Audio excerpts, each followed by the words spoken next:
Hello and welcome to the second installment of Legislative Digest, the Capital City Edition. With us here today in the studio are three distinguished members of the House of Representatives. We hope to be joined shortly by some senators who have been on the floor of the Senate this morning. Welcome back, Representative Funk. Thank you. Welcome, Mary Ann Dunwell. And for the first time, Julie Dooling. Thank you. The freshman in the room. The rookie. The rookie, yeah. Oh, I wouldn't say that. Yeah. Well, we want to talk in general terms and in specific terms today, and we're going to remind our viewing audience that we have a very large studio audience today who will be invited to ask questions here shortly. But to begin with, let's just make the rounds and identify your district and the committees you serve on, and once we've done that, it won't take long, then we'll start talking in general about the tenor of the legislative session thus far. We're, a third of the way through, I think, of a 90-day session. Time flies. And then we'll focus more deliberately on issues that are of importance to each of you. You know, you are all carrying bills. Some have passed some bills. We'll talk about that as well. So let's start with our rookie. Again, it's Julie Dooling. I represent House District 70. House District 70 is Broadwater County down to Three Forks and a little portion of Lewis and Clark County along the mountain range over on the northeast corner. And my committees are State Administration, Agriculture, and Transportation. Diverse? It is. Yeah.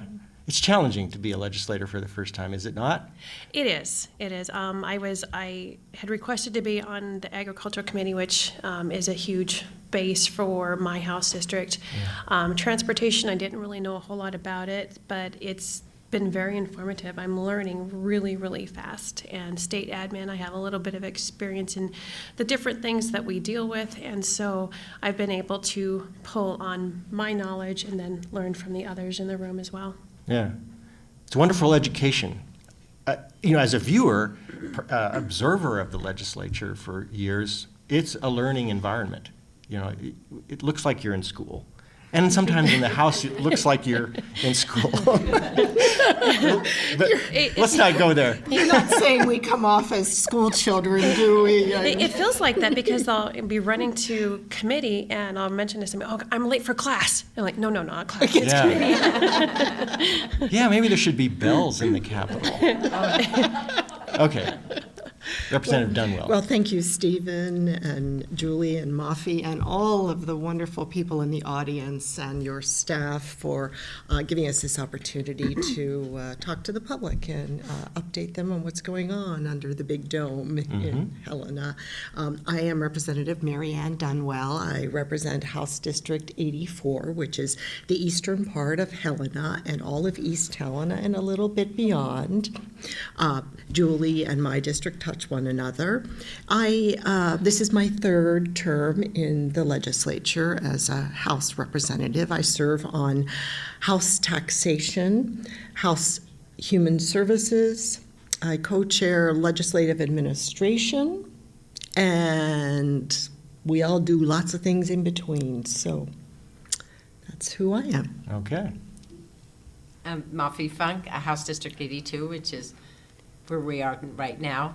Goes right from the Capitol out to Sierra Road, and I serve on agriculture with Julie, and she is more. But that's been the learning curve for me. Fortunately, this is my second time on it, so it's we get lots of interesting stuff. We're about to have raw milk again, and that's always that always brings in a lot of people. And then I get to serve also. I'm vice chair of education, which obviously is a passion, and then business and labor. Get lots of insurance bills, but lots and lots of liquor bills too. Yeah. So yeah, and it's interesting. You're never served raw milk or alcohol in committee. No.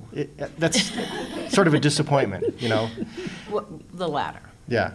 Okay, well, before we get into specific issues, big ones and small ones, let's just talk briefly, or I'll listen to you talk about what it feels like right now at this stage of the legislature. Early on, there's obviously a lot of camaraderie, people getting to know each other, and almost festive atmosphere, at least from the observer's point of view. But then things get testy, things get partisan, and tell us what it's like now. And do you have what kind of expectations are building? What kind of apprehensions are palpable in the atmosphere of the Capitol? It's the job. I mean, if it went the way it does the first 2 weeks or 3 weeks, where just about every bill that comes to the floor comes out unanimously, we wouldn't. That's not the job, because there are issues that we feel very differently about, even within our own caucuses. It's not always a 58-42 vote by a long shot. Often, and that's part of the job. You're representing your constituents, and you have to bring that to the table. So I think it's hard sometimes when you feel passionately about things, but you can't take it personally. And I think that when we get off the floor, no matter how tense it sometimes gets, I think that cordiality and collegiality comes back for the most part. I think I would say it comes back because we all want to do what's right for Montana. We just sometimes have different perspectives on how we get there. Yeah. So yeah, but this is normal. It's not anything, and it's the way it's supposed to be, because politics is a competitive sport. There you go. Excellently put. Yeah. Being the new kid on the block, I really had no idea what to expect going in. I was pleasantly surprised as to how friendly everybody has been and how long we're all getting along. There's been a few things that are going on, and I'm learning. One of my bills that I was carrying for the Motor Vehicles Department got killed on the floor after it just sailed through committee, and I found out who my 27 best friends were. But I also learned a lot from that failed bill, because people do get together and they don't like a portion of that bill, but it wasn't discussed in committee, so they deal with it on the floor, and they get together and they vote the opposite way, but I'm not going to say I don't like all of those people. Yeah. They had a very valid point why they didn't like it, and sometimes they do try to do caucus things to prove that they still have a vote or an opinion out there, but so far it's been great. The other day was pretty contentious, but once that was over, we came back the next day, and we all were getting along fairly well. It's like we recovered from it, and we didn't let it drag us down the next day. Yeah. We had a job to do, and we came back to do it. So there are occasions, you described one, where you don't see what's coming. Yes. There are always things going on in hallways and rooms and off campus, so to speak, Yes. involving caucuses. And before you get into your spiel on this topic, that was a question I was going to ask you, is that how pervasive is caucus thinking? In other words, you mentioned that you represent your constituents as an individual, and you have a duty to serve them, but you're also a member of a party.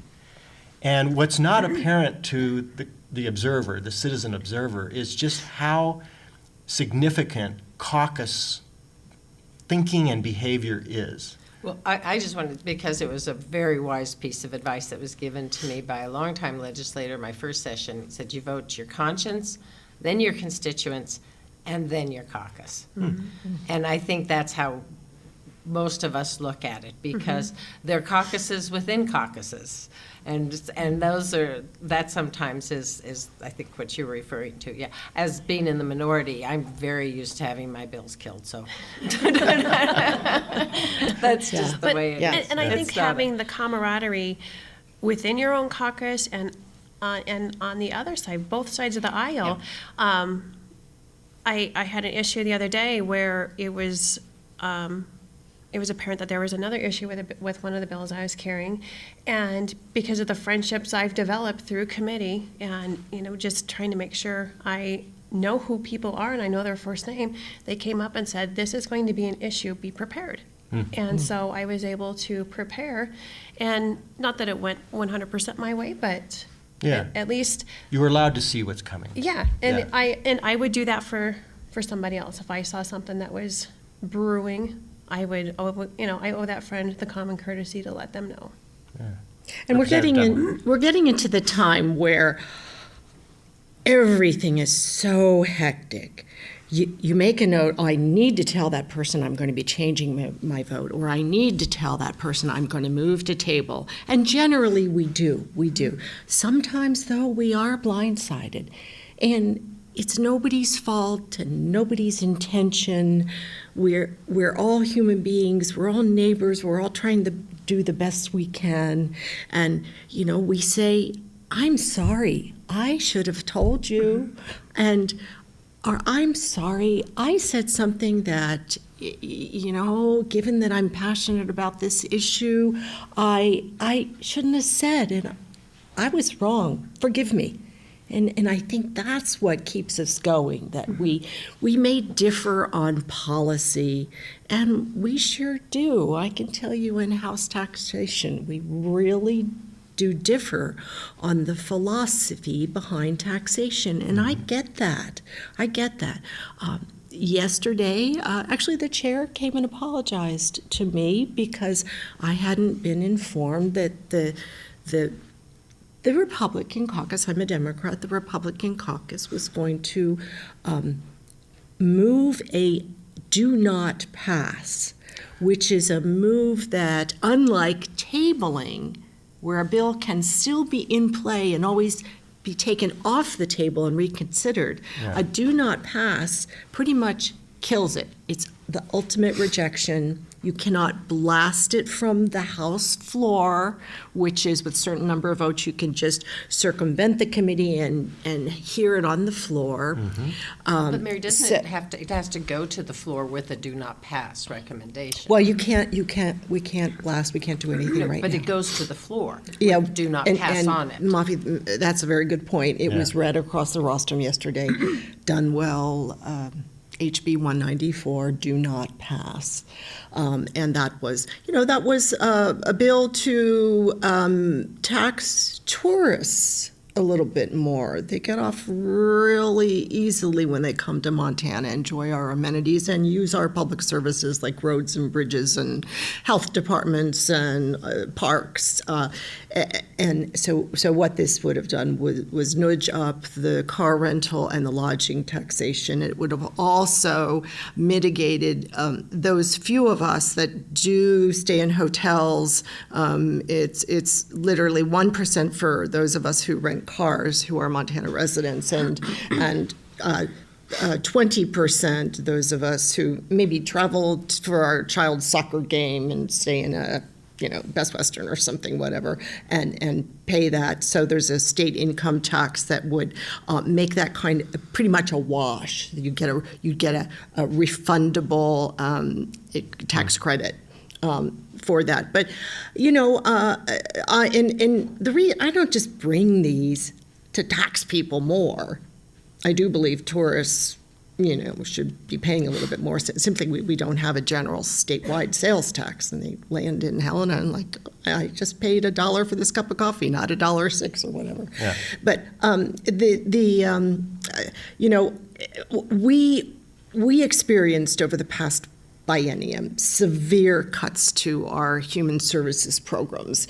We had Helena Industries closed down, served many surrounding counties, and employed hundreds of people.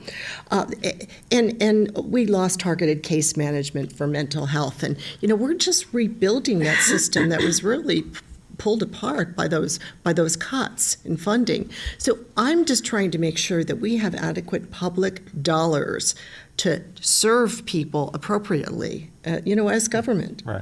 We do the work of the people, and so. But the philosophy behind the do not pass is no taxation. And I did ask my colleagues, I said, well, we just passed a very good bill out of here that was a Republican bill, and excellent. I voted for it, but I did say, how are we going to pay for this? It gives a property tax credit to seniors to stay in their homes that they've lived in for many, many, many years, sometimes generations. But except there's no funding stream. How, at the end of the day, there's so much we need to fund, and less revenue to do that. So you've dove right into the substance Your next of what question? you're interested in. So thank you for that. We Segue. don't have to ask that question. And we'll come around to other issues of taxation, no doubt. But I know you're a proponent for revenue enhancement, and the governor is too. And I think it's generally recognized that it's difficult to balance the budget. When you spend money, you have to figure out where you're going to raise it. And we all know that tourists are a huge part of our economy, and as happy as they are not to pay sales tax, you always hear that. Still, there's still an abiding interest in a sales tax at the local and state level. But we'll leave that aside for now. I'd like to represent Funk. What are you most passionate about? I know you've had some bills just recently announced in the media, in the press. So speak to the one that you want to talk about right now. Well, the paid leave, which huge shout out to Heather O'Loughlin and the Montana Budget and Policy Center, because it was brought last session by Representative Eck, and they had been working on it for a year and a half. So it's 3.5 years they've worked on this bill, and it really is good. And everybody in the business and laboring community thinks it's a great idea, something we definitely want to do. It's paid family leave. Can you just, what is paid family leave? The bill that I brought is quite broad, but it is also uniquely Montana. It looked at what has gone correctly and what has not gone correctly around the country, and provided a uniquely Montana solution. It works pretty much like unemployment insurance.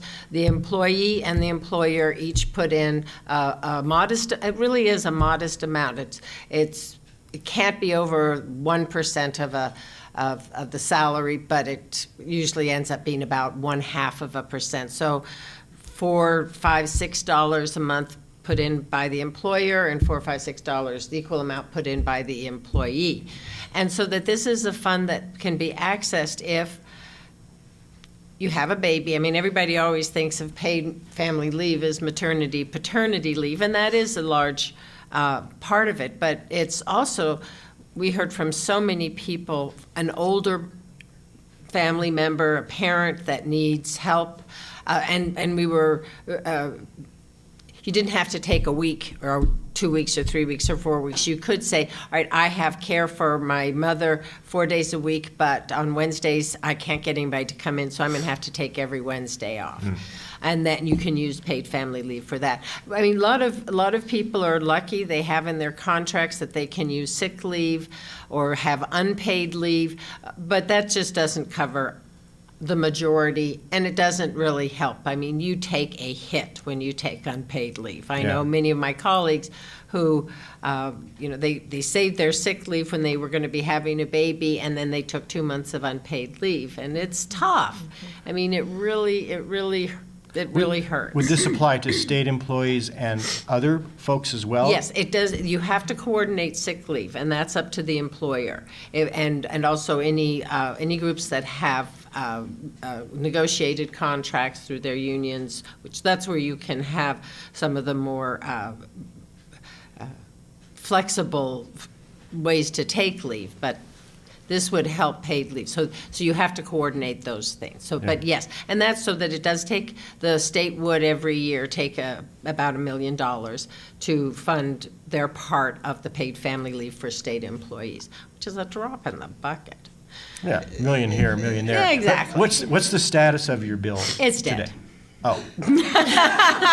That. So is it tabled? I did think. Was it tabled It or was was it- tabled. Yes. It was Okay, tabled so in it's never- committee. it's not Yeah, tabled. so that's, and I knew that, and I worked with people throughout the week to see if there were a couple of people, I say, if I do this, would you be able to support? If I do that, would you be able to? And they just aren't there yet. So hopefully, we're going to I might be bringing the study bill. We haven't decided yet. So hopefully we can move forward as a community. The only people that came in against it really was the Chamber of Commerce, came in very strongly In opposition. in opposition. And then, so then the Helena Chamber came in because they said they didn't want to leave the state hanging. Which was kind of odd, but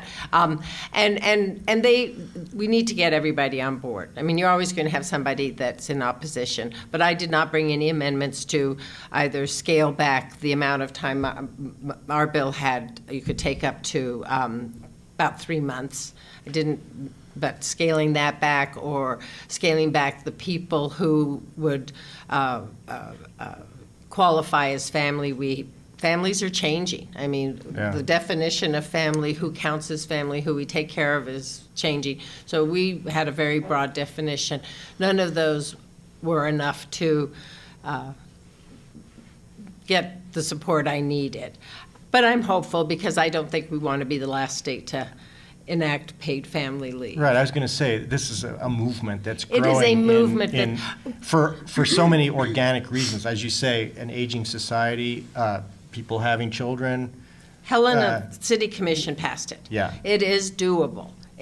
But I understand people's reluctance, so hopefully, not hopefully, I know we will find a way forward together. Yeah. That sounds very Pollyannish, but we have to. We have to keep saying that. Well, before we turn our attention to the audience, Julie, or Representative Dooling, what's the hot item in your bailiwick? Something you've already accomplished or something you're anticipating? Well, I was very fortunate. The first bill I was asked to bring forward was a highway memorial marker for Deputy Mason Moore, who was murdered 2 years ago. And that was at the request of the Broadwater County Sheriff. And I was fortunate that that was my first bill. It flew through committee, unanimous. It flew through the floor, unanimous. It just passed the House or the Senate last week, and it's on the governor's desk. So, May I ask a question? Sure. Had somebody given you a heads up about the, and I don't know, because that was a very moving bill. Your first bill was very moving, so I can't actually remember, but that you would get all the reds for that. Because it's tradition. It's kind of goofy and Yeah. sophomore. I don't think, But we all vote, when somebody's first bill is a freshman, their very first bill, everybody votes red. everybody votes no, so that it's perceived that it's going to fail. And I felt kind of bad because I knew nobody would do that on this one because That's right. it would just look really, really bad.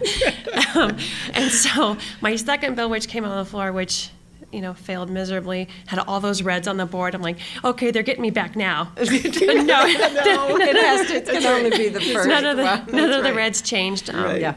But it was, that's been the one I've enjoyed the most. It was near and dear, and to see that it's on the governor's desk ready for signatures. Yeah, so a surefire victory on that one. Yeah, it was pretty Well cool. deserved. Yeah, it's, You yeah. did a nice job. His wife and his family really deserve it.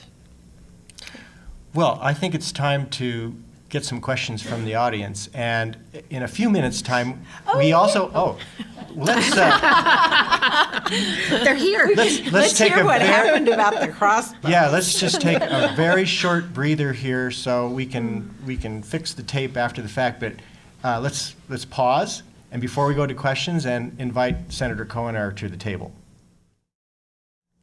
We've been joined here at our trapezoidal table by Senator Jill Cohenauer, who's fresh off the floor of the Senate this Saturday morning, so welcome back. Thank you. We had the pleasure of going around the table again, short table this time, describing, your district and what committees you serve on. And I know this is repetition for you, but let's start there. Okay. And then kind of, when you've done that, we'll want to hear what's been going on for you lately, the issues that mean the most to you, the things that seem to be hot, and your feeling about the session at this stage of the game. So I'm Jill Cohenauer, and I am representing Senate District 42, which is East Helena and Helena, all around the Capitol and the hospital. And So again, fresh off the floor today, we had some very interesting bills. Got to finish up my Senate Bill 127, which is essentially trying to get our arms around the new technology that is surrounding hunting in other states. People would put up game cams, and now you have GPS locators on those. And you could actually, there's people who are making money by locating big game animals, trophy animals, and selling that information to the highest bidder. And so in the state of Montana, we don't hunt like that. You know, our outdoor heritage is important to us. The animals are in our Constitution as something that is in a public trust, and we should protect that ability for equal opportunity for all hunters in the state of Montana. So my bill essentially said that you could not monetize that information. If you have that information, you know, you could always give it to somebody, but you cannot charge a fee for information about big game. So Where does it stand now, that bill? So we just passed it on second reading today. There was a little snafu on the sheet that we got yesterday. We missed a whole line of the bill, and of course we had to wait until today to finish it up. And because there are a couple of exceptions with it that we thought were really important. People that work for Fish, Wildlife, and Parks, that actually that's their job. We don't want to accidentally, wrap them into it. We also exempted landowners that are outfitting on their own land, because we don't want them to get accidentally dragged into this, because they have a relationship with people that they take money for taking them out. Well, if they showed a picture of a big game animal, does that accidentally put them under this? We didn't want that. And we also exempted outfitters and guides for the same reason. They have a monetary relationship with the people that they're taking out on the landscape, but we don't want to accidentally pull them into this. And they're governed by a board, and so they have some ethical standards that they have to meet on their board. So we felt like that group of people is okay to be exempted from this. But there are companies out there that are actually monetizing wildlife, and we just don't want to have that happen. Yeah. Well, you've given us a great illustration of how complicated bills can be. Yes. They may have a simple title, simple concept, easy to grasp, but when you get into the details of implementing policy changes, I think you just spoke to that. You have to consider all the parties involved, and they'll tell you about it if you don't bring them into the conversation. So the second part, everybody's asking about crossbows today. So we just did the crossbow bill on the floor of the Senate, and I am the vice chair of Fish and Game Committee in the Senate. And we heard from across the state. I know everybody was getting emails about that. Even apparently the House was getting emails. So I'm on the committee. I've been getting these for 2 months because this bill was out there. And essentially the crossbow bill would have allowed for an archery. It would allow for crossbows to be used during archery season for disabled folks or over the age of 70. And the problem with this is that if you put a crossbow in the hands of somebody, they can shoot a lot further. The equipment is more like a gun than it is a bow. And so there was a big concern by the bow hunting folks to have those guys on the landscape with them at the same time, trying to hunt. And of course, then you've also got the bulls and the buck deer that are busy. They're thinking about the girls. And so they're easy prey during that time frame. So we want archery season to be complicated and hard. You need to get out there. You need to study the landscape. You need to be good at shooting your bow. All of those things play into the timing of why the season is set the way it is. Because if you don't want an increased harvest, that then makes it more difficult during the gun season for people to have equal opportunity. What we found out in the hearing for this bill is that folks can already do crossbows. If you can have a crossbow in general season, and there's lots of opportunities for people who are disabled or veterans or older folks. If you go to a doctor and get that certification, there's many additional opportunities for timing and places that you can go to take advantage. And so crossbows can be used during the general season and during the shoulder seasons. And so there is no lack of opportunity for folks to get out there and actually participate and do something that they love. Yeah. And so what we found out is really the bow hunting folks, they have an actual, it's a permit to make a modification to a bow. and that was passed through the commission.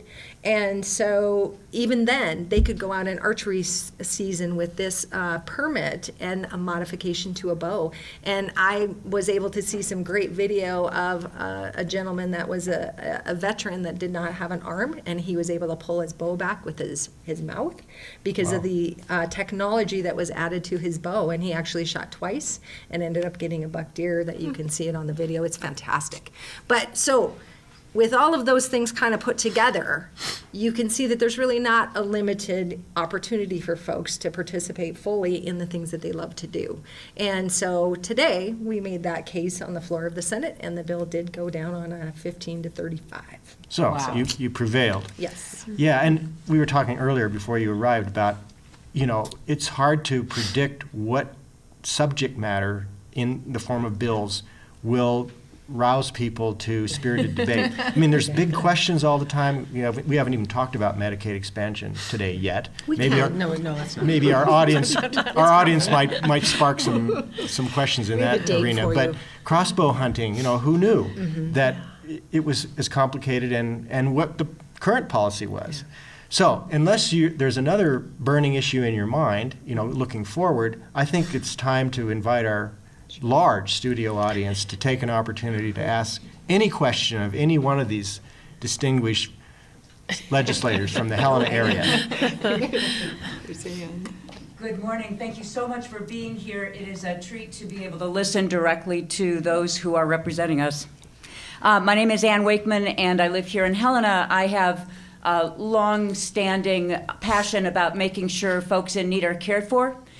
So speaking of Medicaid expansion, I've picked up this gist that people are feeling defeat already, that Mayor Cafero's bill cannot go forward. We're going to end up having work requirements in our Medicaid expansion bill. That changes what we've had. The current bill, as I understand it, I'm not a pro on the current bill or Cafero's bill, simply has workforce opportunities and increased funding for workforce opportunities for training and to improve your situation.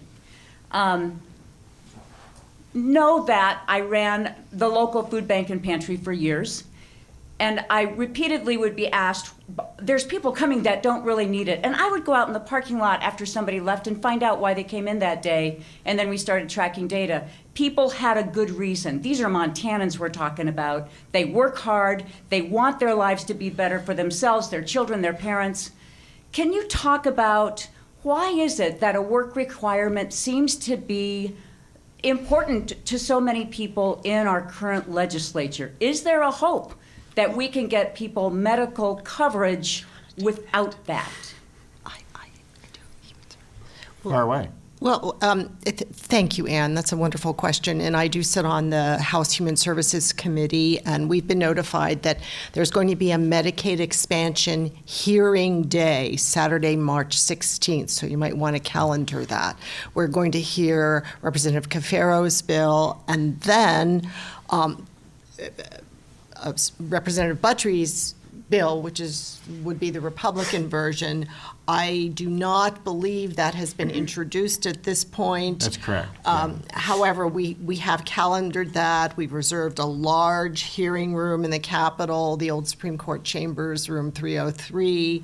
I believe it's scheduled to start at 9, and we'll probably go all day with the two hearings because so many people want to testify pretty much in favor of it. And about the work requirement, frankly, I think we need to consider that most of the people who receive Medicaid expansion right now are working. I think it's something like 75 to 80%, and those who are not just can't. They have a disability or, right. Caring for children. Or caring for children, right. And it's just doesn't work for the family structure to be seeking work, especially if it's a minimum wage job where you just can't live on, certainly if you have a family. So we have that, and Representative Cafero's bill really continues what we know now, what we're enjoying now with expanded Medicaid, that 95,000 Montanans are now receiving health coverage who did not have it before, most of them who did not have it before. And again, there is an opportunity to get some job training. There are many, many success stories and people who are able to do that in the existing Medicaid expansion. And so all Mary Farrow's bill does, really when you get to the crux of it, is lift the sunset. As you know, this program is scheduled to sunset the end of June of this year, and these people will not be covered with health insurance. And there's a ripple benefit to hospitals, communities, other job creation in the healthcare industry. So it's not only the right moral thing to do, and assures people can be healthy and get preventive medicine, but it's also a boon to our economy. So having said that, March 16, all day long, and hope you can make it. Sorry, I thumped. I was told earlier, don't thump the table because it resonates. Yeah. Thank you. Does anybody else want to speak to the situation as we know it today? Well, and I think one of the thoughts is that I don't know why people feel defeatist.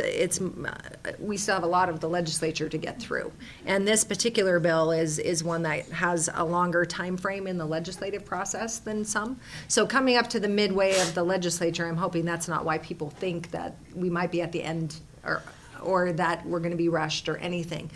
This bill is considered to be a revenue bill, and so it has a longer period of time in order to get things done. So I'm not too worried about getting something through the legislature.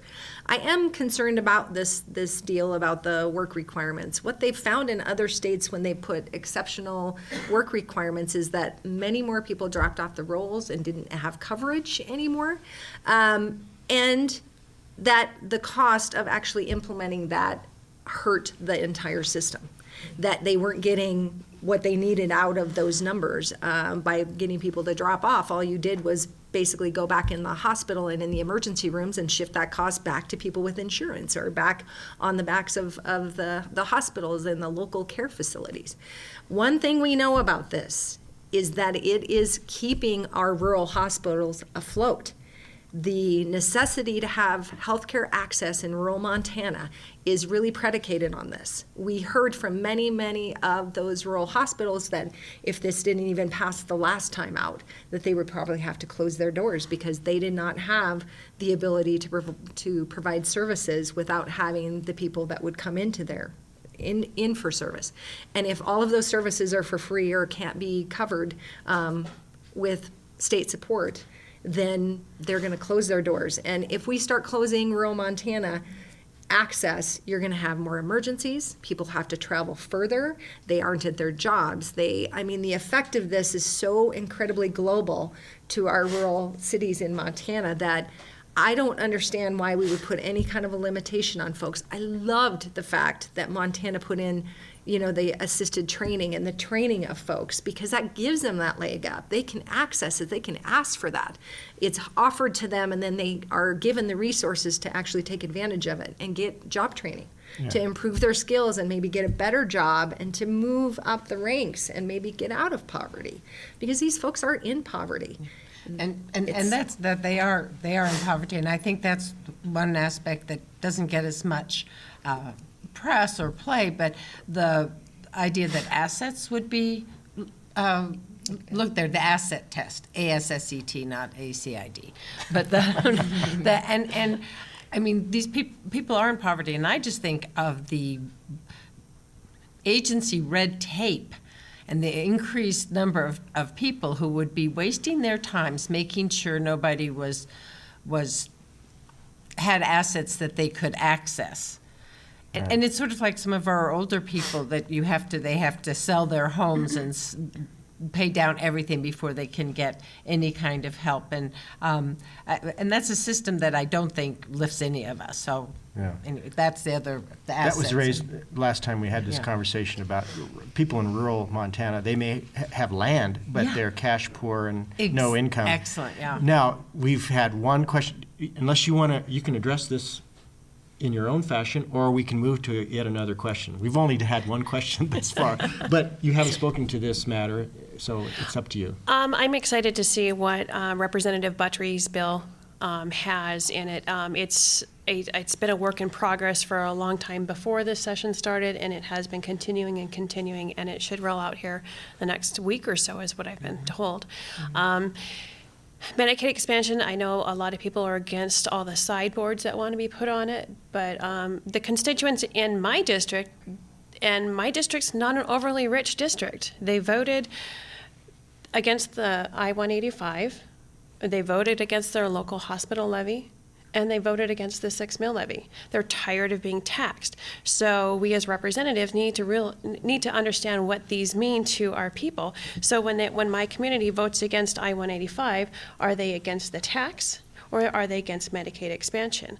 I don't think that they're necessarily 100% against Medicaid expansion. They believe that Medicaid expansion needs to have the sideboards on it with the asset testing. And the asset testing is part of regular Medicaid. So I'm not sure why that's such a big deal that that's being put on And you're here. right, it will be interesting to see, because then Senator Buttrey was the one who carried the HELP Act back in 2015 and got it across a lot of opposition. So Yeah. I know, I feel sure that he wants to do what he thinks is best, and that it'll probably be a combination of the two. Yeah, and I'd just like to say, I used to work for the Department of Revenue. I retired in the summer, but of the 95,000 folks who enjoy expanded Medicaid, we found 2 possible violators of the asset test. So 2 out of 95,000, frankly, as Representative Funk mentioned, is it worth expending our resources on tracking those 2 people down? And, But so- maybe it is to put people's minds at ease, that it's not a system being abused. Well, and You know, that's true. This is a reform plan, and in 2 years, we may need to do some more reforms. It's not set in stone. It's going to be a work in progress as our future continues on. And that's exactly right, and that is why we need to resource our state employees, our Department of Revenue, because they're being asked to do more and more and more with less and less and less. So yeah, I think we need to balance how we resource, how we serve the public as well Well, I as think serving the public. we're proving out that this is maybe the signature issue of this session, at least Oh, to it will date. be. You know, a lot of things need to be resolved, and, you know, just as a citizen, I don't hear the defeatism that was mentioned earlier, but I do hear, and I'll just be very short about this, I do hear a lot about the politics of the issue, and that, you know, the governor's going to be in a delicate position when the majority party maybe prevails with a reform to the act, and then he's put in a position to accept that or not. So, but let's leave that for now, and I'm sure we'll be getting back to it as the months progress. There must be another question from our lively studio audience. Yes, she's been waiting patiently. Hi, I'm Chrissy Carlson, and I'm a family child care provider. With the study showing how important early childhood education is and the benefits of having educated caregivers, is the state looking at funding or possibly doing scholarships for child care providers to advance their education? Shall I take that because I'm educated? Sure. Thank you. That is a great question. I think we will, in the governor's budget, there is a bill to continue the STARS program, that grant program, and even look into more funding of preschool programs. Child care is a little different. It would be great if we had more child care, because are you speaking specifically about child care or preschool? I may have misunderstood both. Because there is a big difference between quality child care and quality preschool. And I think, there was a bill that was brought forward about some of the qualifications we would want for child care providers, like vaccinations. And that went down in flames because they're is a growing number of people out there who don't think vaccinations are necessary. So, and they came in force. But there are the governor's school funding bill, which is being carried by Casey Schreiner, who's the minority leader. He has now taken everything out but the preschool aspect of it. We have not taken executive action on it yet. It's still in the Education Committee. And the appropriations is going to be getting a lot of bills funding different aspects of education, starting from pre-K and going through.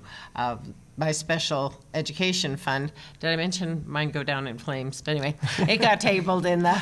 A lot of flames in your world. A lot of flames in my world. We feel your pain. It came out of the interim committee, and it was tabled Wednesday, I think it was, in appropriations. So as the child care is very different. I think, and that would be more human services taking care of the child care. The preschool getting funding, there will be some money, whether it's, we're not going to get preschool for everybody, but I think the STARS program, which is helping to train child care providers, I think that will get more grants and funding, I hope. Additional questions? Anybody? Oh, Anne's going up for... And she's on it. You know, if I'm here and I'll talk, that means we're talking food. So we do have a bill, and I apologize, I don't know where this is. Oh, sorry. My name is Ann Wakeman. I live here in Helena. The bill is the Double SNAP Dollars bill. It is a great bill, I think, and I'd be curious to have you talk about it. This is a bill that would provide some funding from the state to do what our local market has been doing with their own cash. Other markets have done it with cash from various different sources, where if someone goes to the market and has SNAP benefits, what the market will do is double their ability. So if they come with $1 of SNAP benefits, they will get $2 to spend on local produce sold in that market. So it helps our farmers, our local ag, which some segments of our population, including the Hope, continues to grow, and helps folks that are truly in need of better nutrition for themselves and their kids to get some of that great nutrition. So could you talk about that bill and what you know of it? Thank you. Well, thank you, Ann. In Human Services yesterday, when we took what's called executive action and voting on a number of bills, where sadly, the double SNAP, I could say it went down in flames, but I voted for it proudly because it was a very good bill. Representative Dudek's bill, correct? Right. Yes, right. Yes, and it was tabled, so it was. You know, there's always the chance of bringing it off the table and reconsidering if it's tabled. And if you want to continue some advocacy and education of some of the members who voted no, I would encourage that. Because as you know, we only meet once every 2 years for oftentimes fewer than 90 days. And sometimes the best work gets done during the interim, and, you know, even though we're more than a third of the way through, there's still time to take it off the table if you could generate more, support for that. We're pressing up against the limits of our time, but I don't want to foreclose on any additional questions that may be coming from the audience. We're so glad you're here, so leap to the podium if you will, and if you don't, I'm just simply going to ask each of you. Or ask Ann to ask it. No, Ann doesn't get 3. No, I'm kidding. I'm kidding. Here's somebody. 2 people, yeah. Thank you. I'm Darian Scott from Helena, and I was very pleased to see in the press the other day a bill that Mafi has presented that was brought to her by some students who were very active after the Parkland tragedy last year. And I wondered how you think that might pass. Well, thank you for the question, Darian. These young people that I've been working with since last May are extraordinary. They are so analytical, so pragmatic. They have met with so many people on both sides of the aisle. Our Senator Gauthier, was one of the people they met with back in the fall. Gotten lots of good advice. They've researched and talked, and so we've tweaked the bill several times. And it's a really good bill, and I think it has a chance of passing. Because this is a firearms training, it has education within, because we do have in Montana statute that children should be educated on gun safety in our schools. And what is available needs updating. Because it looks like it came out of the 60s or 50s or something. The NRA has a fabulous pre-K through fourth grade curriculum. And so that maybe adapting something. And then the other part is to, and again, these young people, they understand Montana and the gun culture. They live in homes with guns. They understand, and the vast majority of Montanans practice good gun safety and teach their children that.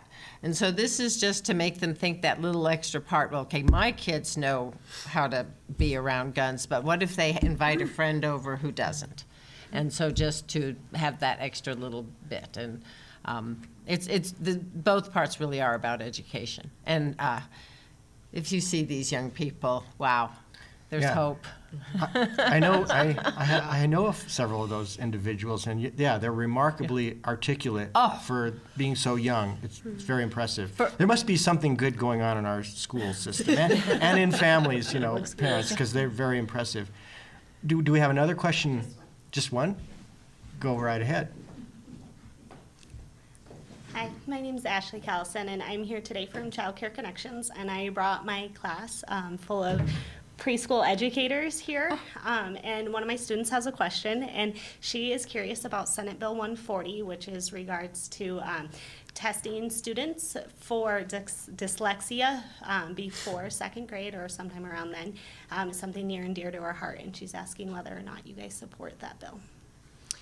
So, yes. Yeah, of course. I think we actually already saw that on the Senate floor. And I think it's Carrie Smith has that bill. And I think it was well supported.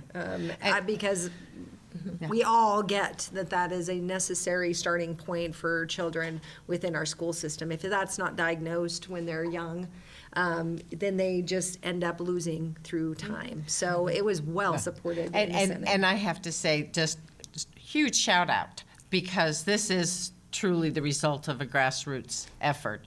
I'm on the Education Interim Committee, and we had so many wonderful presentations. They are such an active group advocating, because we think of dyslexia, we think, oh, they switched their letters. It's so much more than that. So this really was because the dyslexia community, or the advocates, have worked so hard to bring it to the attention. So it's kudos up the kudos. So I support it. I signed as a co-sponsor of the bill, and we'll hear it in Human Services. If it comes to Human Services, it might go to Mafi's committee, Education, but yes, I'm in.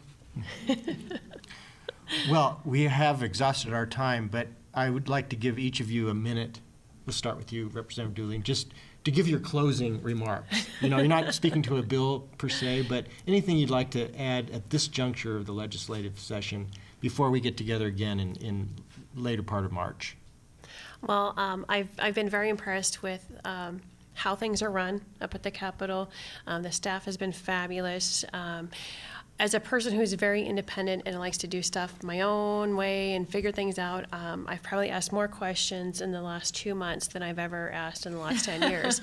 But if you don't ask questions, you get left behind and you're not an effective legislator. So you have to ask questions, you have to be informed. I've heard a little bit about the crossbow thing, the dyslexia thing, asking questions. I learn more and more about it, and I feel very positive that when we meet up again, we'll probably have pretty much the same perception as to what's going on, because I think we do talk a lot and we are open to each other and want to listen and hear what everybody has to say and be informed as to the story on both sides. The virtues of a citizen legislature. Exactly. But sometimes I get up in the morning and I say, oh my gosh, what an honor to be able to serve Montanans, to serve not only the 10,000 people in my district who I represent, but Montanans. And it's just an awesome honor, a huge responsibility. And I just, say a little prayer. Please let me do my best today.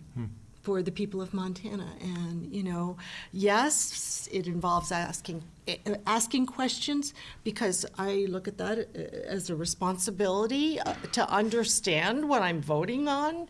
And we even have that assurance in rules that protects us and allows us to ask questions, as many questions as we need to, in order to understand what we're voting on. So thank you all. And so for me, I want to let people know that we're going to continue working on the Historical Society. I didn't get to say anything about that today. But our delegation, is of one mind that, the longer we let this go, on behalf of all of Montanans. It's really about our heritage, and it needs to be protected. It needs to be available for future generations. And it's not just about Helena. It is about the whole state of Montana and their ability to access that heritage. They have things from every corner of Montana that is here in our museum. And the effect on our local economy will be great, but it also affects the economies in every single place across Montana. If people come here to see it, they're stopping along the way and stopping in small communities. And so I'm going to, challenge all of us to pick somebody in our house and go and talk to them about the fact that the Historical Museum is really Montana's museum. It is about all of us, and it is going to be a big deal to get that funded this time. Every time we don't fund it, it adds almost $2 million to the cost of getting it done. And if we can't get it done this time, I'm afraid then it's going to be one of those things that they're just going to start saying it's too expensive. So we need to work together. I hope everyone will help us with that. It's very important to develop those relationships and to get people to understand how important that is to the whole state. Yeah, thanks for bringing that into today's conversation. You get the last word. I've talked enough. So I'll just say thank you so much, and you know where to find me. Yeah. Well, thank each of you for taking time out of your Saturday to be with us here today. I know the public appreciates it. We have a large audience, so we know this is working, and we look forward to 2 more of these as the session progresses. Great. So we'll have more to talk about then. Thank you very much for watching Legislative Digest. We'll see you again in March. Thank you. Thanks.